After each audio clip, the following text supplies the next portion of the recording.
ద్రౌపదిని గెలుచుకున్న ఆనందంలో పాండవులు తమ తల్లి ఉన్న కుటీరానికి చేరుకున్నారు.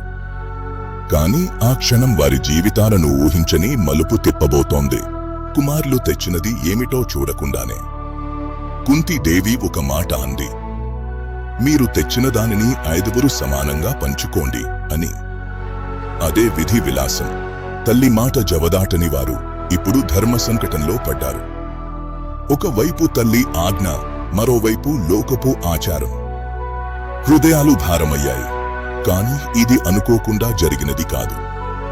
పూర్వజన్మల కర్మఫలం. ద్రౌపది 5 భర్తలను పొందుతుందని విధి ముందే రాసిపెట్టింది. ఆ మాటకు దైవ బలం తోడైంది. 5 వీరులకు ఏకైక ప్రాణంగా మారింది ద్రౌపది. ఈ వింతైన బంధమే రేపటి మహాయుద్ధానికి, ధర్మ సంస్థాపనకు పునాది వేసింది.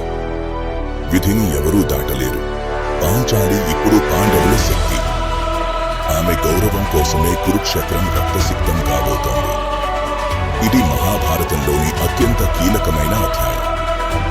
ఎపిసోడ్ 12. రేపటి ఎపిసోడ్లో హస్తినాపురానికి పాండవుల పునరాగమనం, ధృతరాష్ట్రుడి తడబాటు. ఇన్నేరా స్టోరీస్ తెలుగుని సబ్స్క్రైబ్ చేసుకోండి.